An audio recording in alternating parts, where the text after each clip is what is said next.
Now then, people, it's Joe, it's all Leeds TV, and it's time for another episode. I think it's episode 5 now. We are 5 deep in Before the Whistle Blows. Got some fantastic guests with us this evening. Everyone's favourite Cockney, Corey, is back. How are you, Corey, mate?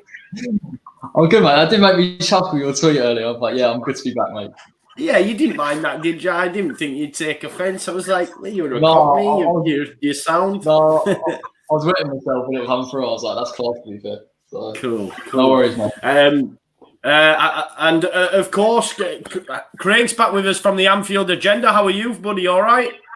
I'm good, yeah. We've got the great lad here, and then there's this fella over here, this Irish twat, who's coming as well at the last minute just to prop us up to try and get the numbers here. I'm all right, mate. How are you, Joe? Yes, very good, very good.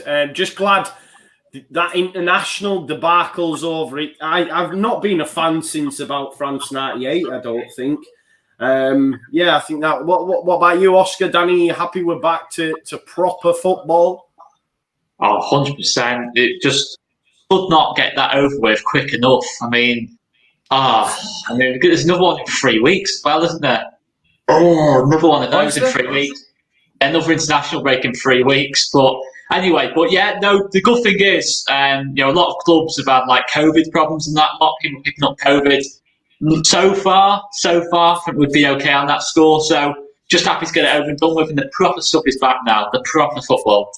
Yeah, exactly. Danny, glad it's back, buddy.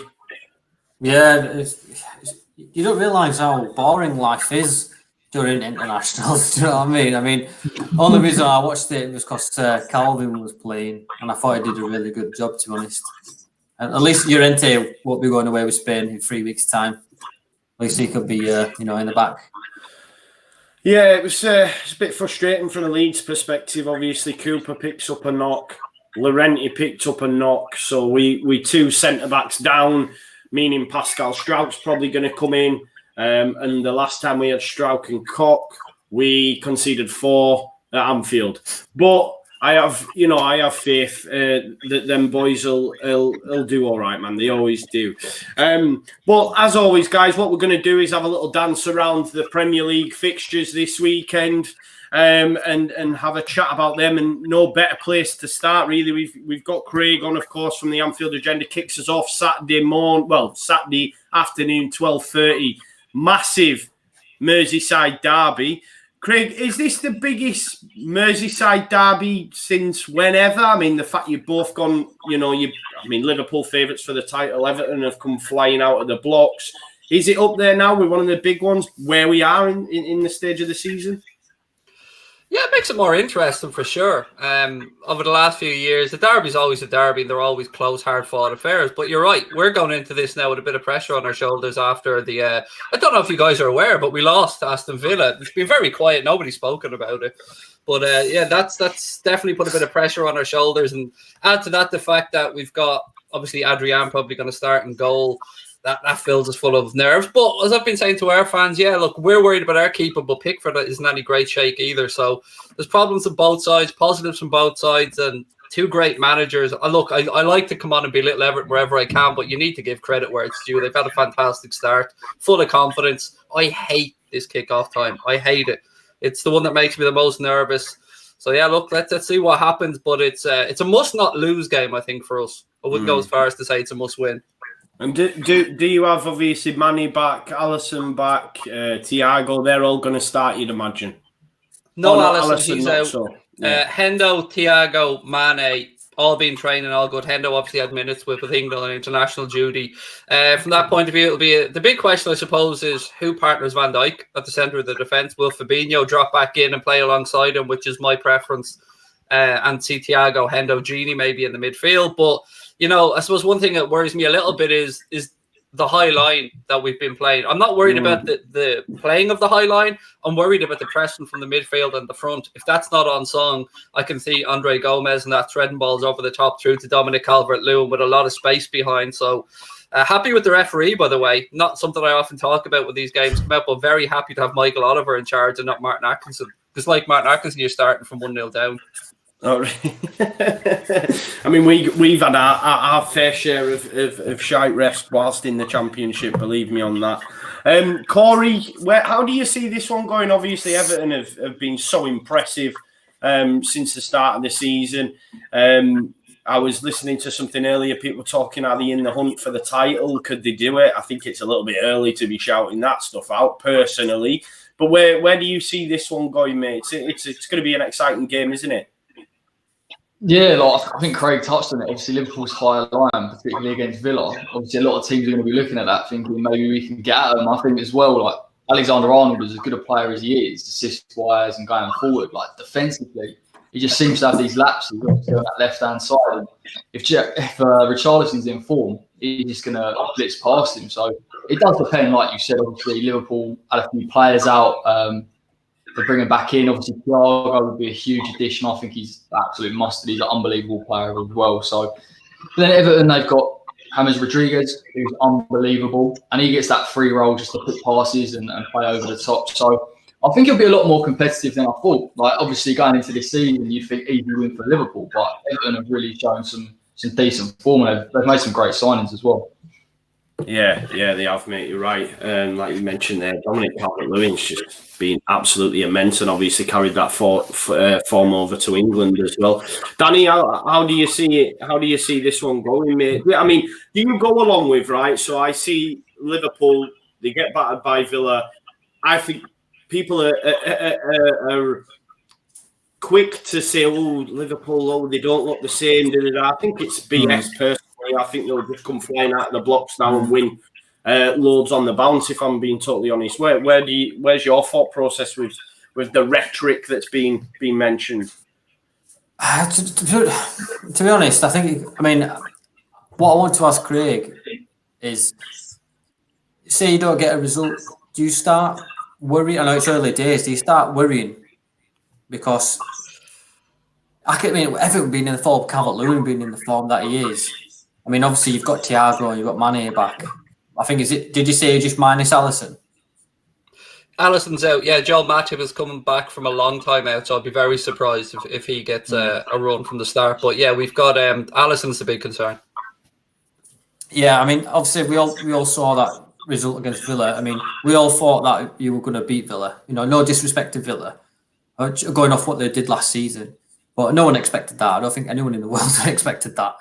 But you know, you fully expect Liverpool now to come out all guns blazing. But like you say, you've got Adrian in the sticks. It'll be low on confidence, and then that'll echo through the team. And I think you'll have to sort of like, you know, help, especially Van Dijk if he's got someone else at centre back. But I can see it going either way. You know, I'm not saying that lightly because I think Everton are really good this year, and I think Liverpool may just have a slight, you know, shudder, but. You know, if they get one goal, they'll fly. And Craig, just go on, mate. Go on. No, sorry, I was just trying to reply to Danny. It's look, Everton deserve credit. There's no denying that. They've made some good signings. They have a very good manager in there. I usually like to have a pop at the Everton manager, but I've nothing but respect for Carlo Ancelotti. Going into this one, I can understand where you're coming from. If we were to lose 2 on the bounce, questions would start to be asked, but I think I'll kind of go back to what Jurgen Klopp always says in his interviews: is we can't take care of anybody else. All Liverpool can do is just try and take each game as it comes and hope over the course of the season that you pick up enough points to get the job done. It would certainly invigorate opposition clubs if we were to drop another few points. The game against Villa, I put that to bed in my head. I think Villa were tremendous on the day. Great. Dean Smith set his team out. They absolutely put us to the sword. But touching on the Adrian thing, I can't get the image of Virgil van Dijk with his head in his hands out of my head. 4 minutes into the game, the ball's passed back, I think, from Robbo. Simple control, lots of space to play there to Gomez. And you know what happened. You've seen the game. So that's the only part of what I'm nervous about. I'm fully expecting the guys to come out ready to go, prepared, focused. Salah didn't have to go in international duty as well, which is a massive benefit. So he's been at Melwood training all week.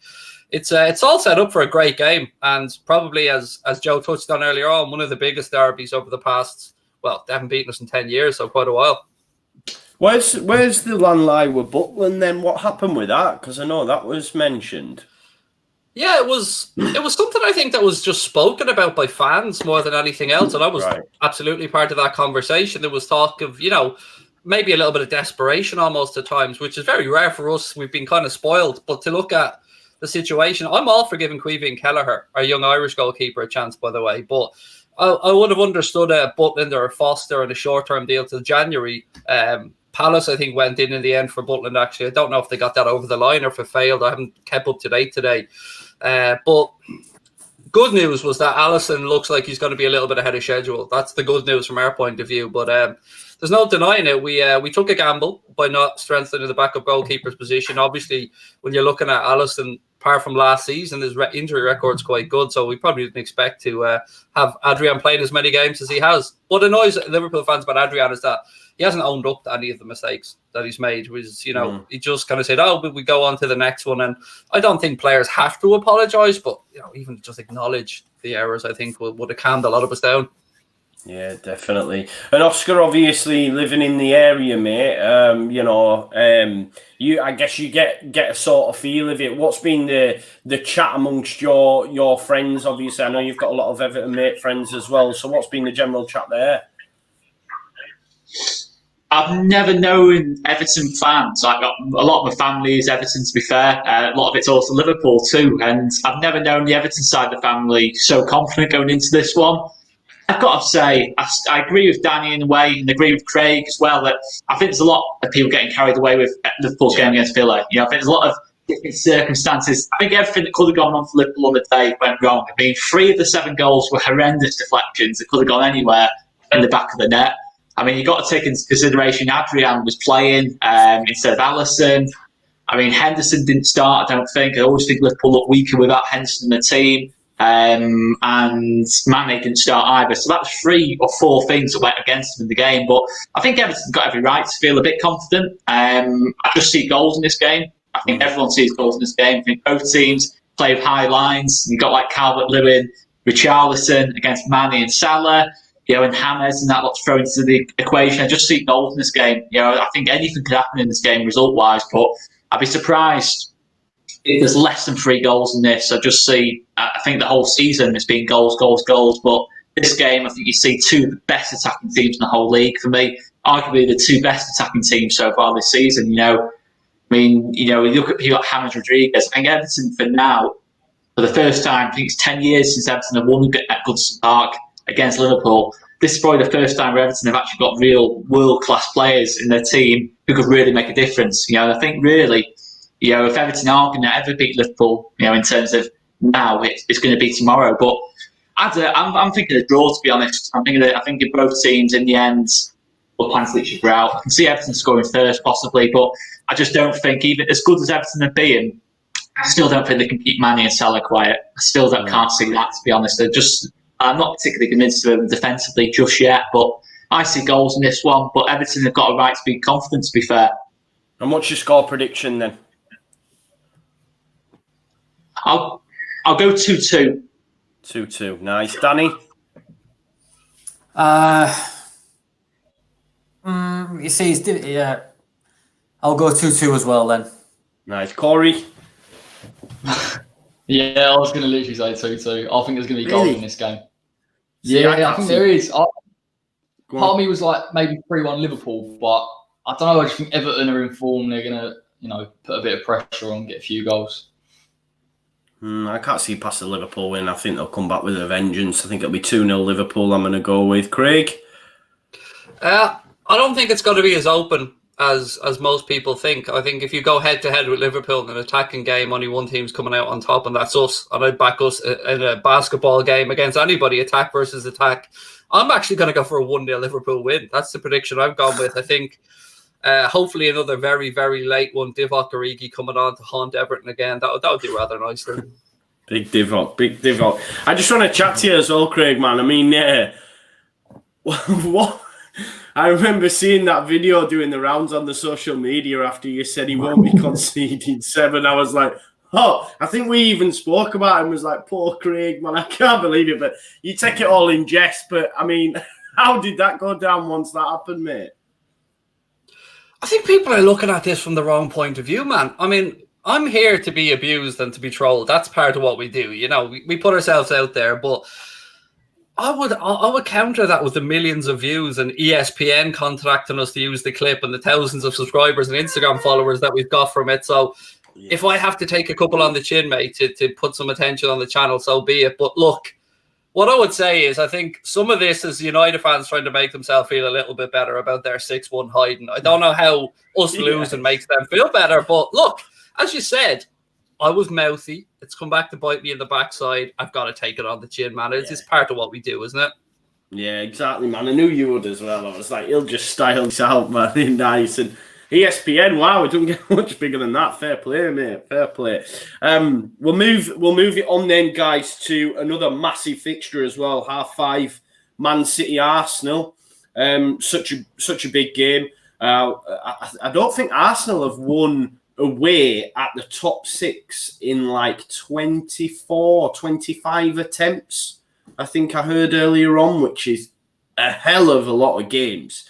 Oscar, do you give Arsenal any sort of hope away at City? Is it the perfect time to be playing City, do you think?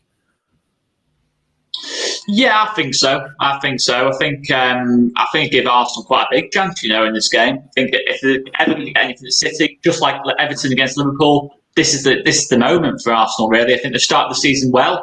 A couple of iffy performances, but they've managed to get themselves through it. And I think defensively, you've still got a question mark there with people like David Luiz. But as a whole, I do think they look stronger defensively. But I think you look at the Arsenal in the past, under Wenger, Emery, etc., last 10 or so years, you don't give them a chance in a game like this. You just expect them to get battered, because that's what Arsenal do in games like this. Away from the top 6, they get absolutely battered. But under Arteta, I think they're going to at least give Man City a game at the very, very least. But look at the quality between the both teams. Realistically, if you did a best 11 between the two, there's probably only really Aubameyang getting in there from Arsenal. But to be fair to Arteta, like Bielsa, he's not to quite the same extent. He is getting the best out of Arsenal. So I give him a chance, to be fair. And I do fancy Arsenal to get something at City at the late kickoff.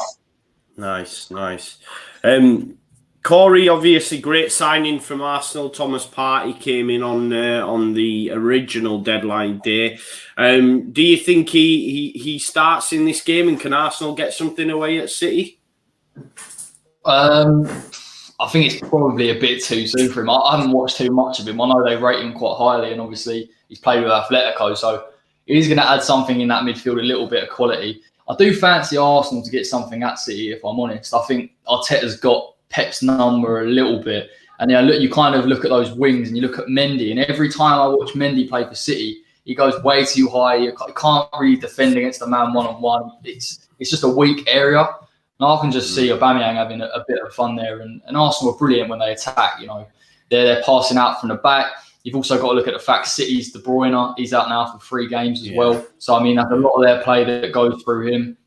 It's going to be tough for City. And you look at City's squad depth. I don't think Aguero's fit. I don't think Gabriel Jesus is fit either. So they might not score as many goals, obviously, with them in the team. So I fancy Arsenal to nick it, to be fair. Yeah, it'd be quite some turnaround. As I say, I think it would give, a real boost to Arsenal fans to think they can probably do something. Because when you think about that stat, 24, 25 attempts away from home at the Big 6, it's absolutely huge. I go along with what you say about obviously missing key players as well. It's bad enough you haven't got Aguero or Jesus, and then when you're missing KDB as well, it's massive, innit, Craig? How do you see this one going, mate?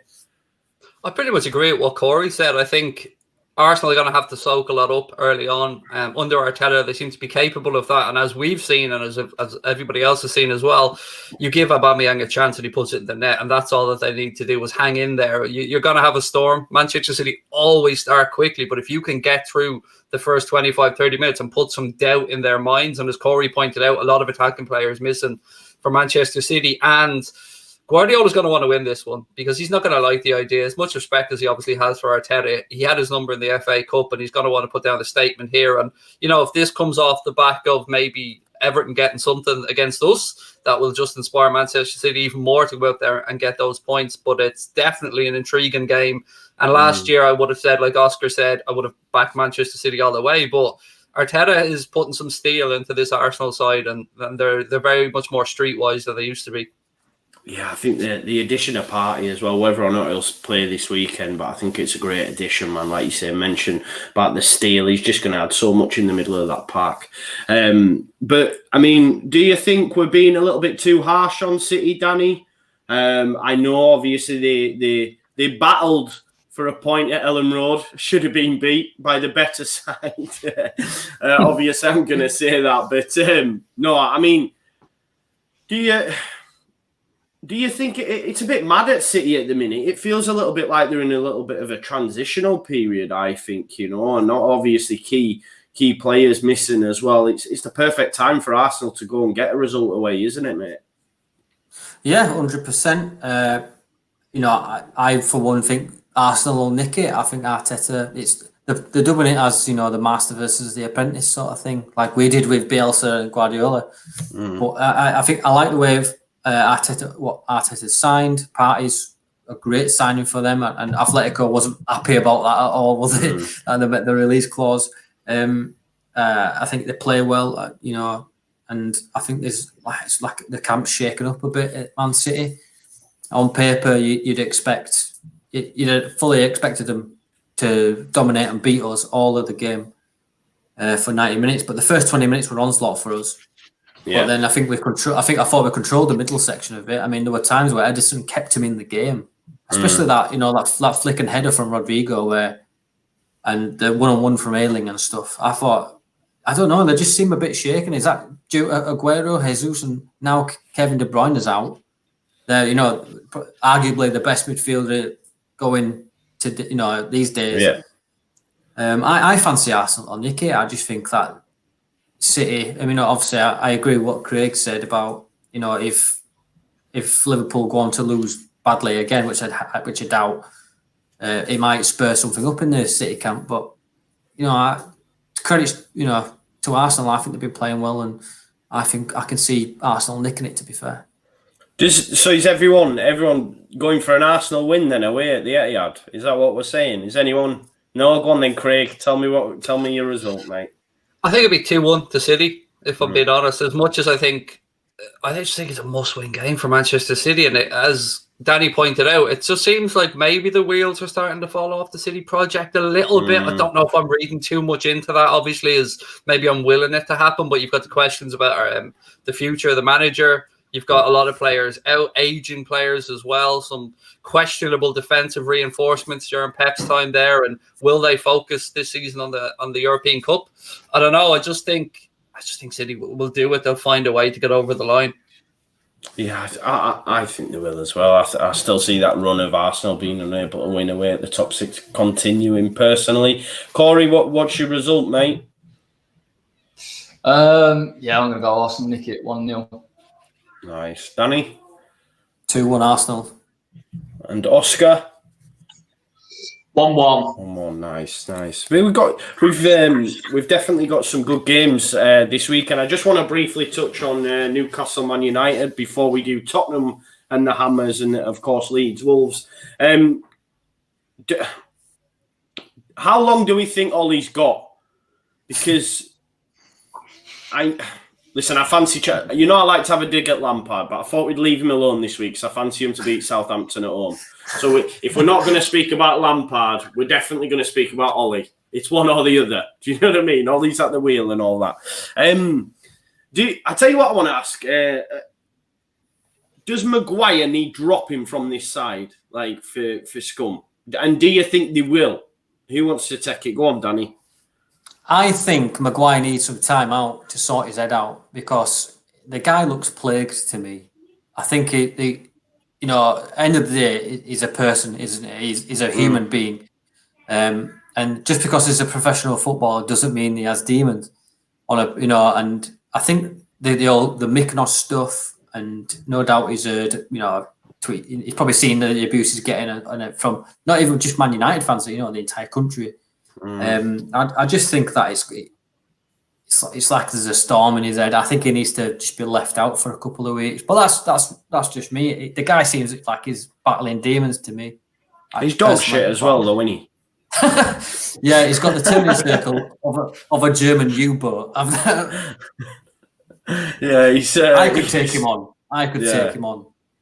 Do you think Newcastle could get a result at St James's against, this Man United side? Yes. Yeah. Yes, I do. And yeah, I do. Even I think Joel Linton will score if he's playing.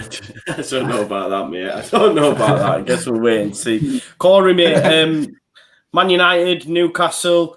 Man United's business was left a lot to be desired for me. Bringing in Cavani, who was available from about June, and they brought him in deadline day, so it shows you how much they really wanted him.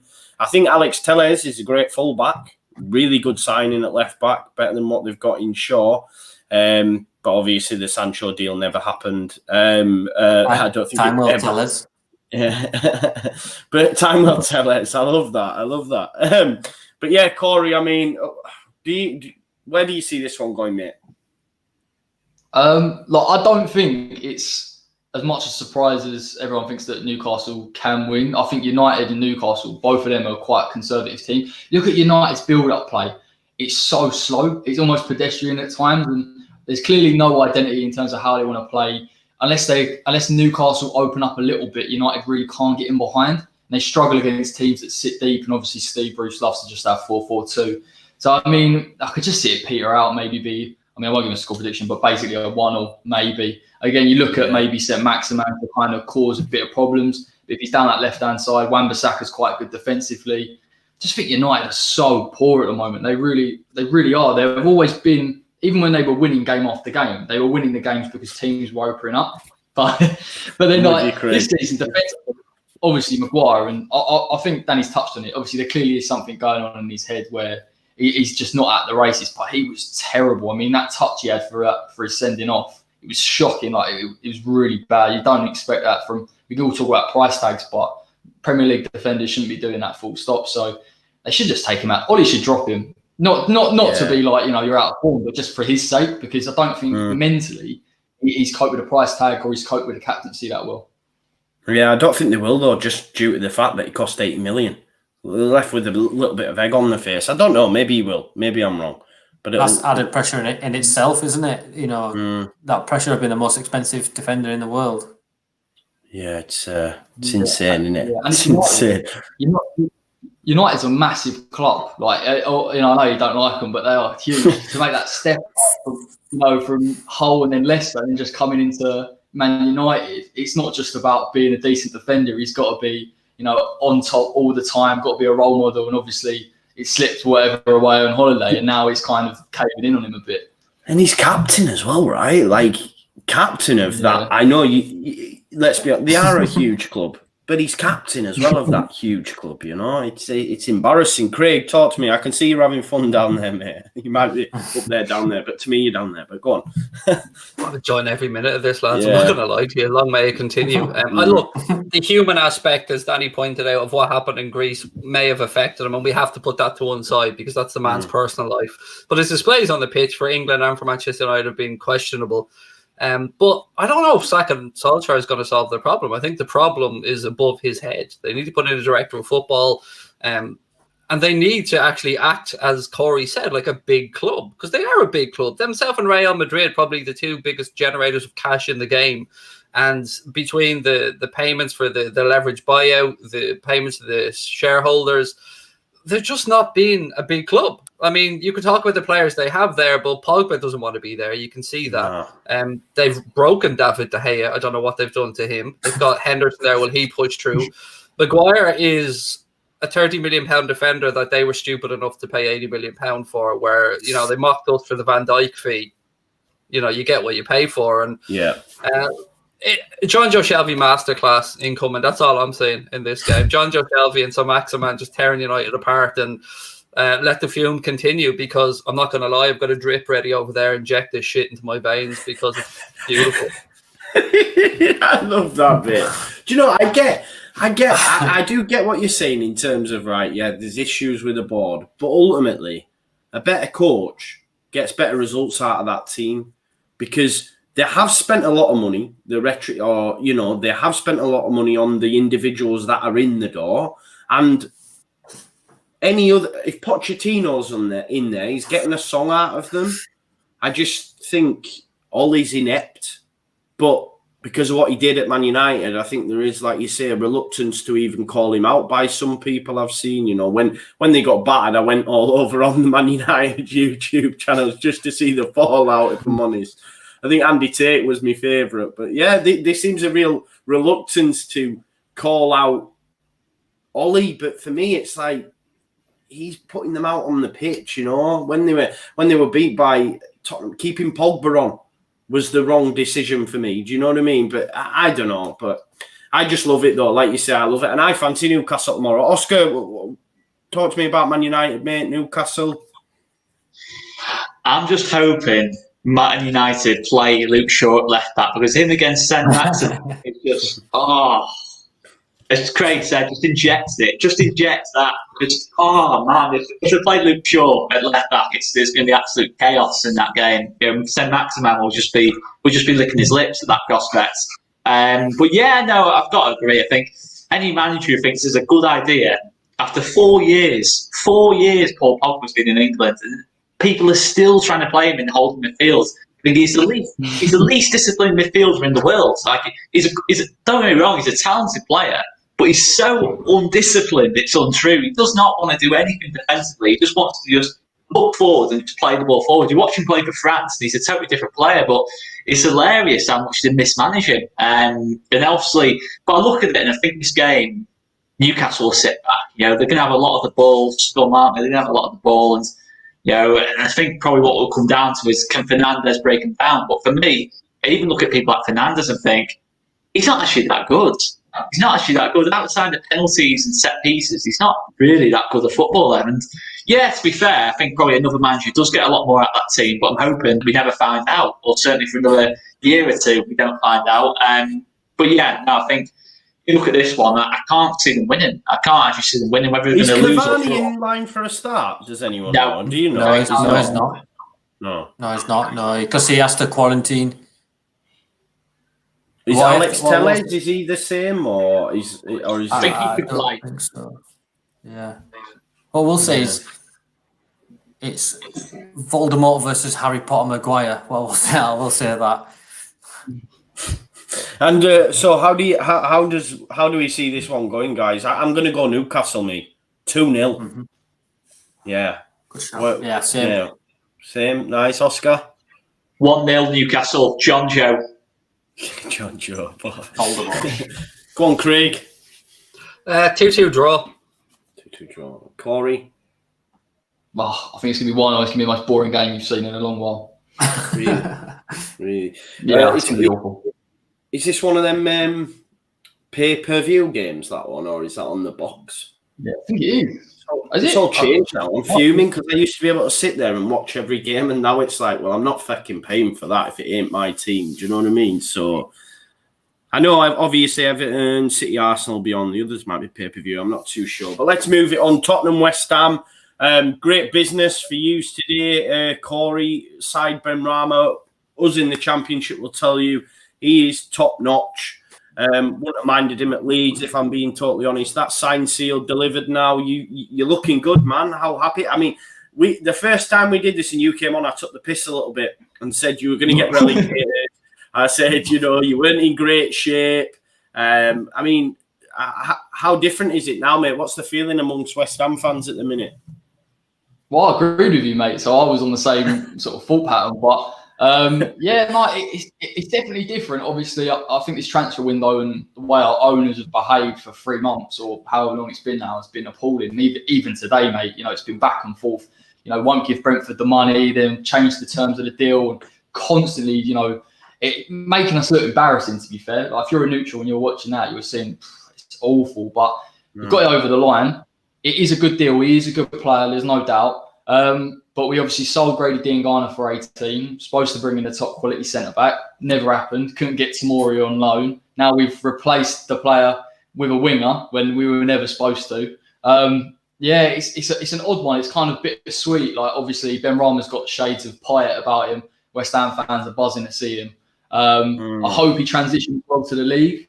Like that's always been a thing with me. I spoke to a Brentford fan the other day and I said, his work rate's going to have to be crucial if he's going to play on the Moyes side, if Moyes fancies him, because if he doesn't, he just won't play him.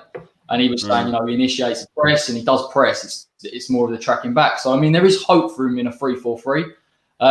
But yeah, like overall, like those results against Leicester and Wolves have been phenomenal. The Wolves game, I kind of didn't even register. I thought it was a fluke. Obviously, you beat Leicester. Unbelievable, just nullified them as well.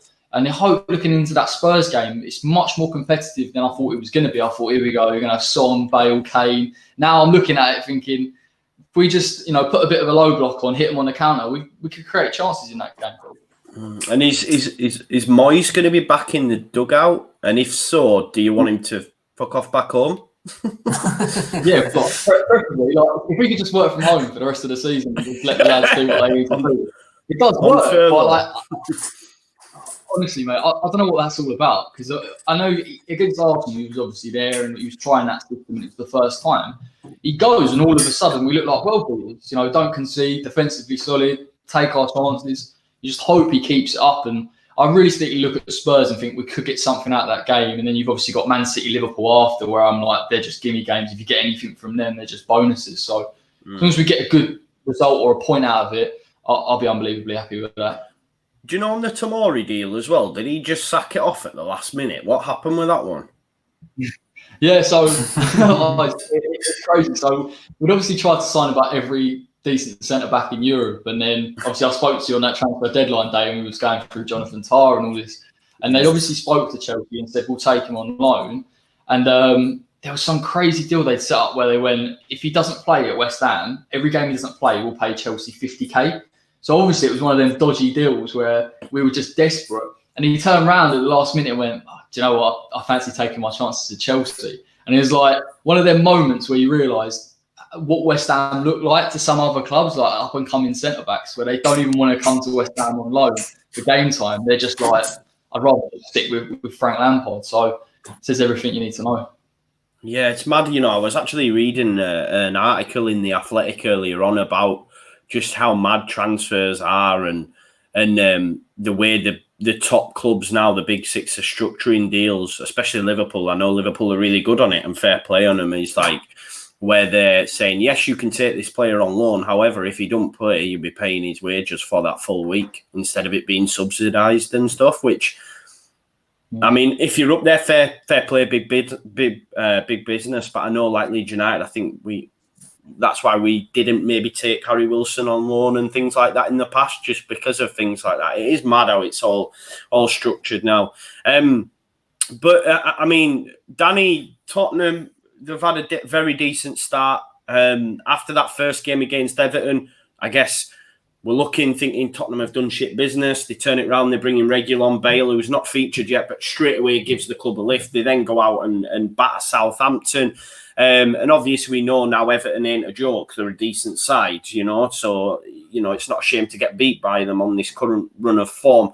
Do you go along with Corey and think it's going to be close, or because I mean West Ham have done well as well, you know, after the initial start. So how do you see this one panning out?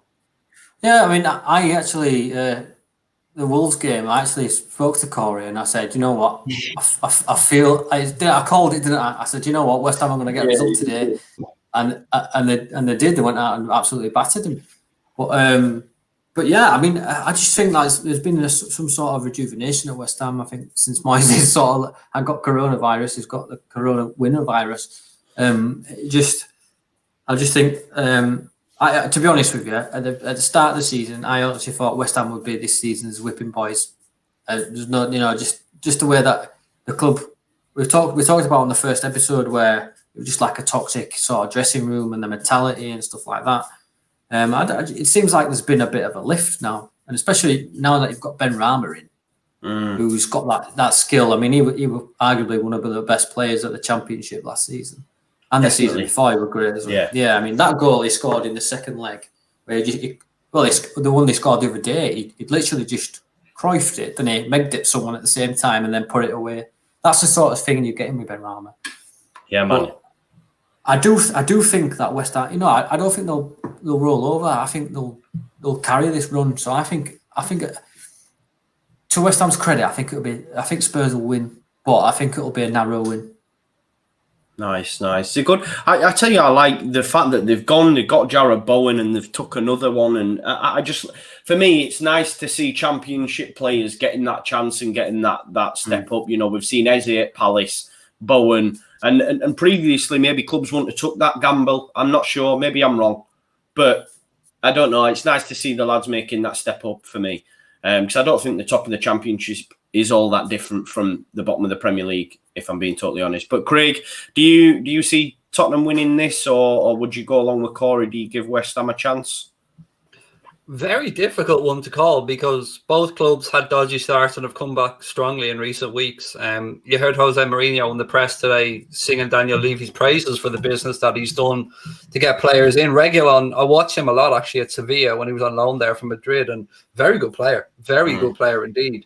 And when you've got Son, Kane, the attacking ability that Spurs have as well, and they're at home, it's set up for a really intriguing game. And I don't know what to.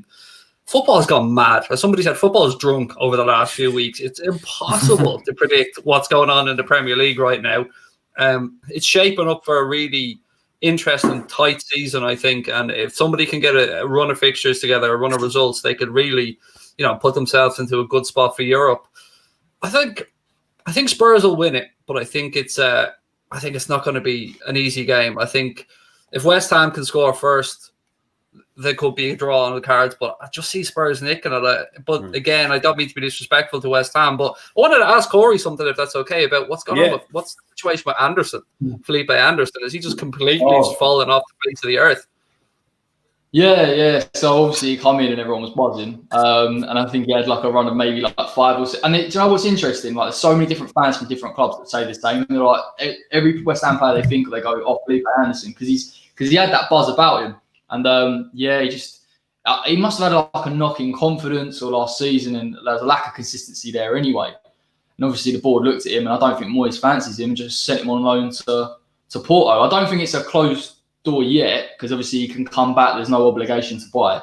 But apparently him and Moyes just don't get on. So I mean, if Moyes leaves at the end of his contract, which is the end of next season, obviously Anderson comes back, and whoever comes in has got another player to sort of play with. So it's disappointing because on his day he's a world beater. He's absolutely unreal when he wants to take players on. He's got pace. One of them players where when players can like run really fast with the ball and they never seem to lose control. It's all in sync. He was just one of them guys, but fortunately it just hasn't worked out for him.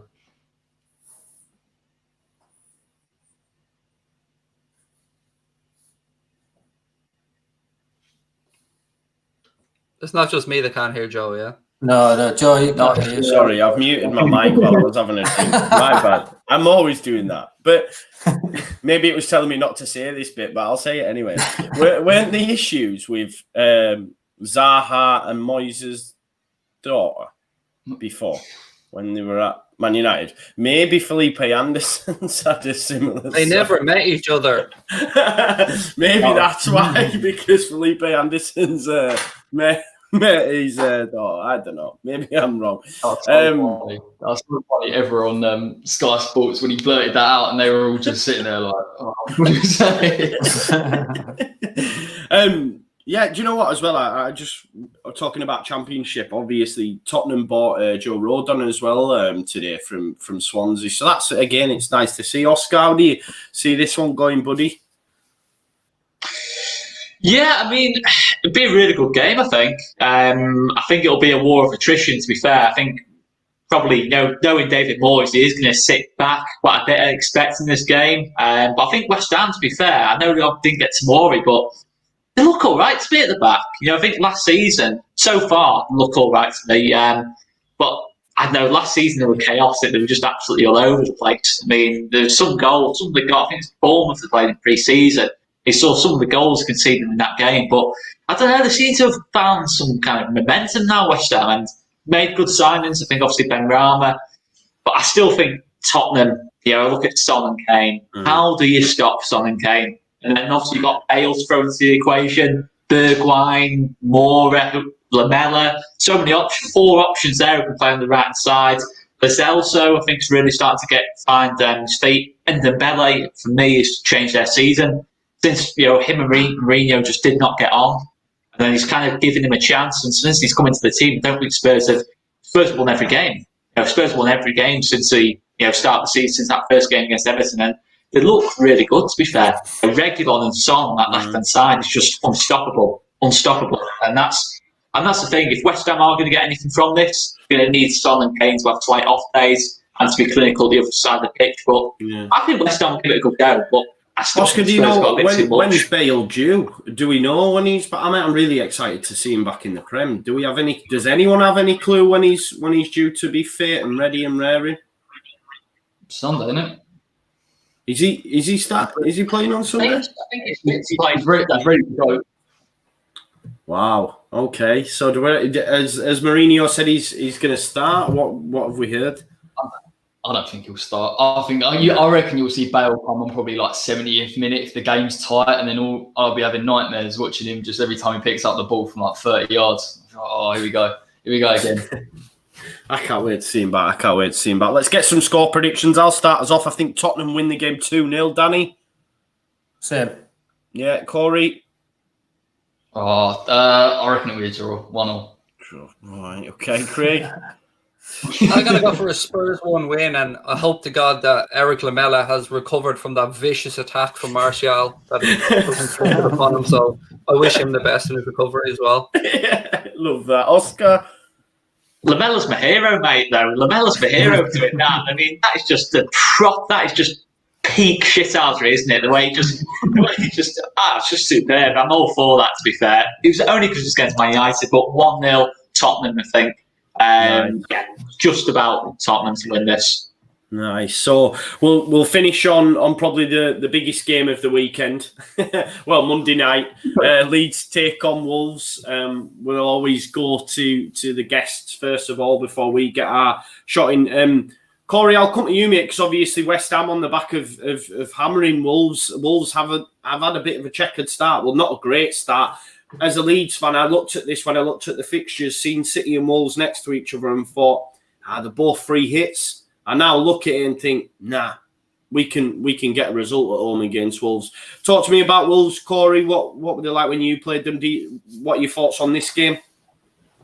Yeah, mate, they were awful. They were nothing like I expect from Wolves. I just think they lack creativity. It could have been our system because we were playing with such a low block and so defensive. And Wolves looked to play it on either wide, like they had Semedo come in and try and use their width a little bit. And obviously we nullified it. So it's difficult to say. I know they did get a win last time out against Fulham, but I just think you'll have the better of them, to be honest. The intensity that Leeds play with, I think you can get at Wolves a little bit. You get it past their wing backs, all of a sudden they got that back three. And I know, I think Conor Cody had a brilliant couple of games for England and all this, but just think it'd be too much. That movement from that front three all the time, constantly, it's just a nightmare to deal with. So I'll probably fancy Leeds just to nick it. Oh, that's why we have you on, Corey. We absolutely love you, man. Love that. I keep every time someone talks about centre backs, it keeps coming in my head and I forget to mention it. I know it's totally off point, but I'm going to mention it. Has anyone seen that Fulham? The new centre back they brought in, he's injured for the rest of the season. It was on Sky Sports News. Yeah, not the one from City, the one from Lyon. And Tete is also out as well, the right back. And I was like, oh my God, Fulham and Scott Parker cannot catch a break. And I'm laughing my head off. But anyway, that's Fulham. Craig, how do you see this game going, mate? Yeah, I agree with what everybody said. I expected a lot more from Wolves. Really rate Nuno as a manager, and they've got some players that, quite frankly, Wolves shouldn't have been able to get in with obviously the George Mendes link there and stuff to get a few agency at Wolves. And look, we've taken Diogo Jota from Wolves, and that was one of those signings that none of us Liverpool fans had heard or thought of. But when you heard the name, I just thought, perfect, that fits our system great. Adama is a bit hit and miss.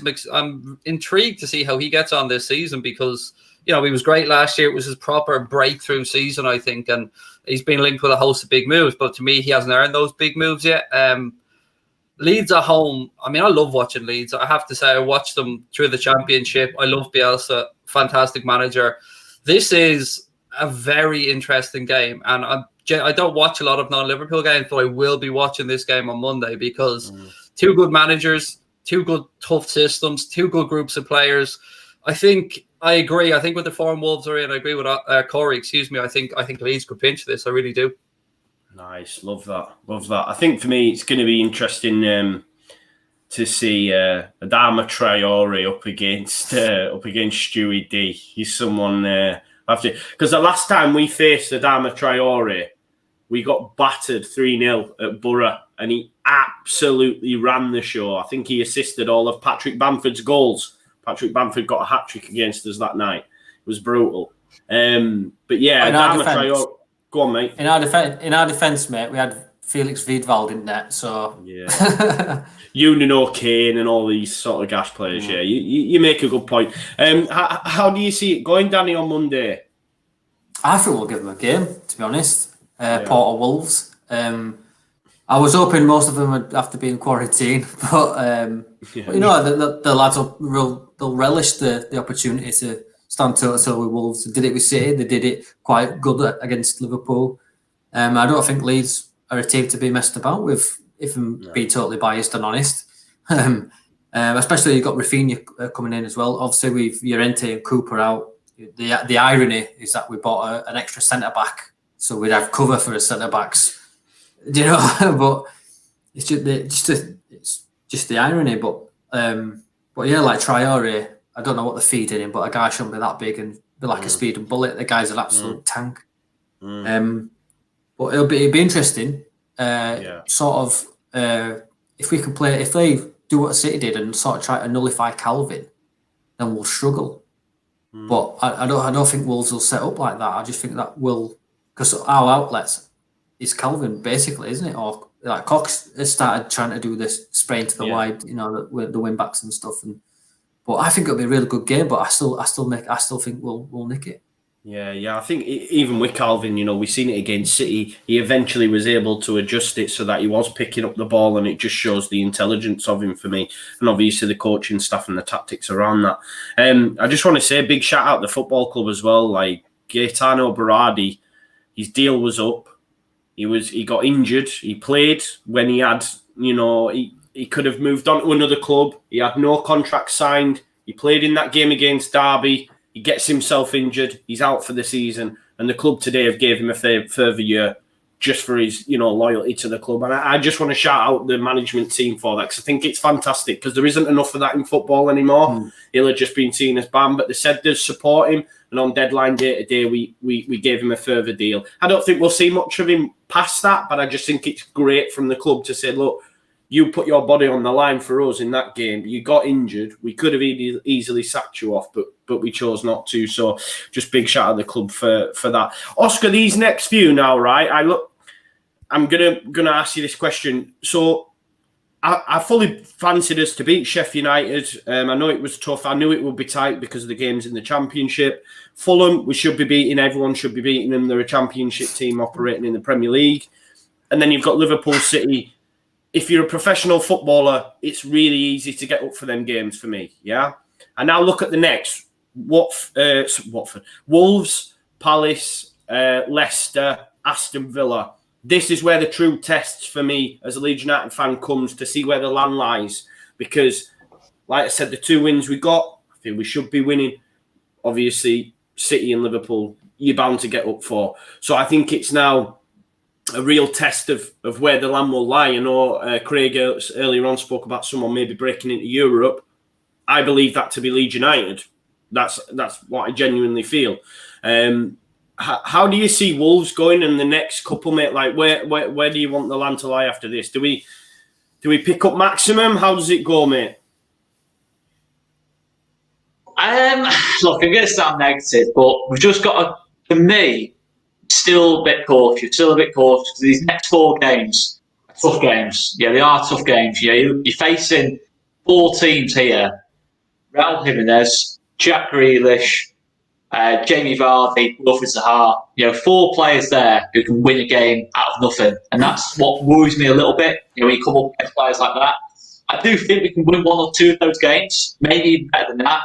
But yeah, I just think it's still early days for me, mate. You know, I still think it's early days. You know, I do have to agree with you when you're saying, obviously, Liverpool City, easy to get up for those, easy to be, you know, full on high press in their faces. But Leicester and Palace, where maybe people people are looking at us a bit more now. Big Palace fans, Leicester fans looking at those kind of games and thinking, tell you what, it's going to be difficult. Wolves, I was talking to Dave from Talking Wolves. He said it's going to be a tough game for him. But for me, looking at this Wolves game, I see goals again. I think this is going to be quite an open one. I think look at our slight issue at the back. Against Jimenez, not having two out-and-out centre backs. Obviously Koch hopefully can do a job against Jimenez, but he's such a good player. He's such a good player for me. Probably one of the top 5 centre forwards in the league for me on this day. But then you look at it, the other side of things. I think Wolves were a bit dodgy at the back this year.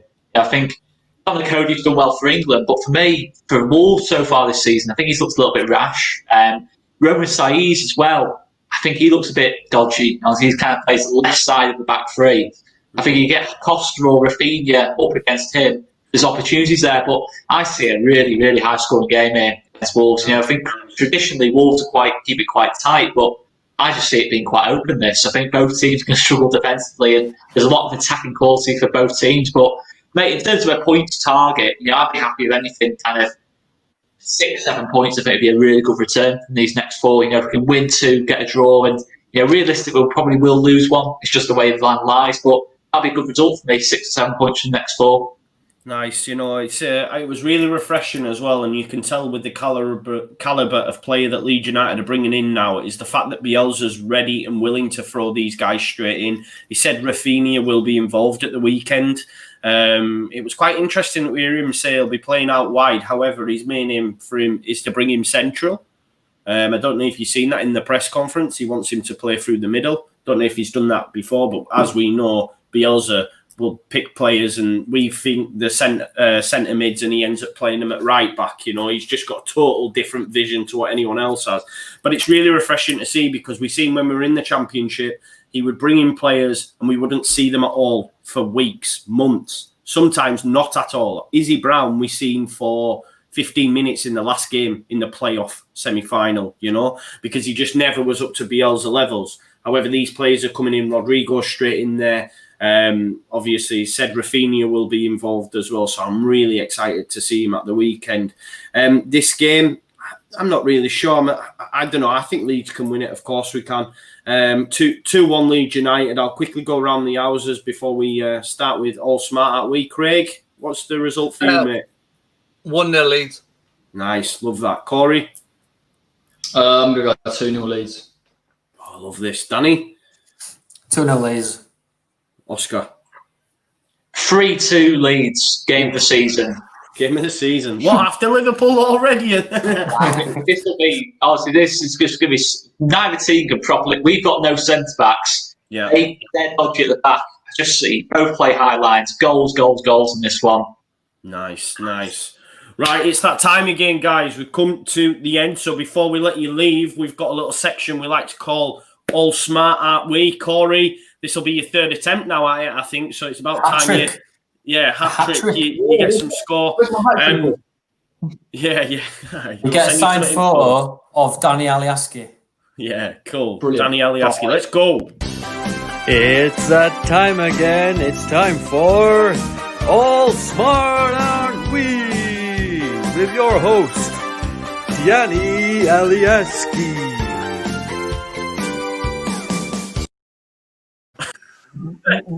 Go.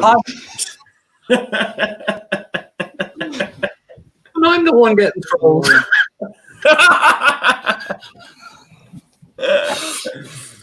Right, okay. So, Danny, do you want to tell them the rules? What's going on, my man? I ask you the questions and you answer them. You've got correctly, a minute. preferably. Yeah. We've got a little leaderboard, Craig, for those that don't know. You've got a minute to answer general knowledge football questions, and then we've got a little leaderboard going. There'll be a little prize for the man at the end. Don't worry, I won't be on that leaderboard, mate. Don't worry, I'm awful. So, to get on the leaderboard, you've got to beat 1. So, hopes are high. So, we'll go with you, Craig. Sorry, like Austin Powers and Boris Johnson's love child. Movie babe. I get one of them wigs myself. So, would you like the home or away questions? There's no difference except the name. I go easy. If possible, we'll take home. I don't know. Let's go home. Home. Right, yo. Are you ready, sir? Yes, sir. And who was the oldest outfield player in England's 2002 World Cup final squad? I don't know. Pass. Southgate. Incorrect. Who was the youngest player in Euro 2004 final squad? See, you're assuming that I watch English football here and I'm Irish, so 2004. I've no idea. Southgate. Incorrect. 2004. Which Australian defender made 279 Premier League appearances for Blackburn Rovers, West Ham and Everton? Blackburn Rovers, West Ham and Everton. Pass. Which England international goalkeeper, born in Hexham in March '88, began his career with Newcastle United? 88, so he's 7 years younger than me. And English international, he said? Yes. I'll move on if you want. Foster? I don't know. Correct. Boom, time. That's time as well. Time. So you were, with that last question, Craig, you got yourself on the leader On the board. No one's never got 0 yet. We'll have you back, Craig, and you'll be prepared next time. Like the answers will be Southgate. I love that. Cool. Are we ready? Corey, you have the away let's go. question. Yeah. You need to get more than 6 to top the chart. And if you don't get more than 6, then I won't be your friend anymore. No. Right. Are you ready? Are you ready, sir? Yeah, let's go. Aston Villa beat which club in the Championship playoff final to return to the Premier League in 2019? Fulham. Incorrect. Which Man City outfield player was forced to don the gloves in their Champions League fixture versus Atlanta in 2019? Carl Walker. Correct. Which Premier League football or ex-Premier League football club are known as the Cherries? Bournemouth. Correct. As of November 2016, the Bet365 Stadium was the official home of which club? Stoke City. Correct. Ex-Middlesbrough manager Aitor Karanka played 28 league games for which MLS side? Real Salt Lake, New York Metro Stars, or Colorado Rapids? Colorado Rapids. Correct. Which longtime Premier League manager had spells as a player at Whitecliff, Epsom and Ewell, Corinthian Casuals, Dulwich Helmet and Yeovil Town before sealing a permanent move to the Football League? Oh, Jason Yule. Incorrect. Time. Kevin Ball had...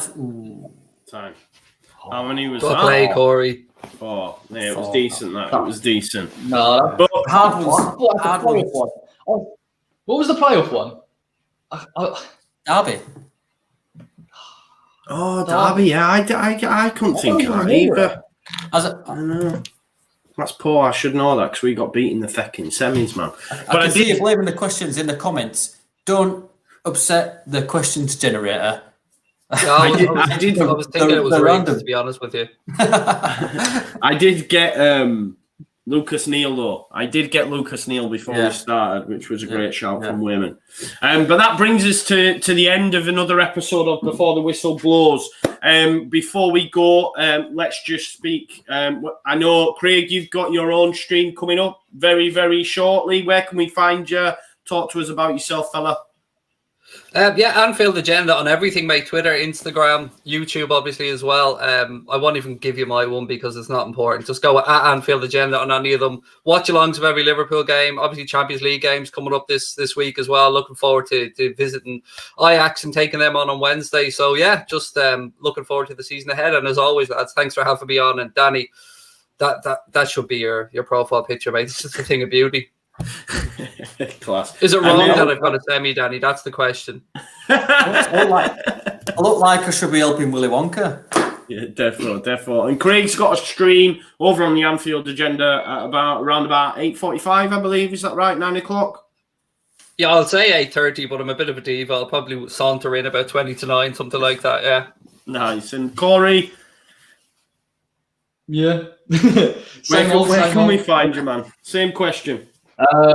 Yeah, so just Corey Kemp _ on Twitter, and then the West Ham Way YouTube channel, probably talking about hopefully West Ham beating Spurs. Definitely a couple of side Benrahma videos coming up shortly. So yeah, that's where you can get me. Oh yeah, you've got plenty of highlight reels to sort out with Benrahma, to be fair. He's fantastic. But thank you everyone for tuning in, and we'll see you Monday for the watch along for the Leeds Wolves game. I'll have my pre-match out in the morning. I can't do the watch along, unfortunately, which is poor. But Oscar will have you sorted with Jack and Tash. We'll see you in a bit. Leeds.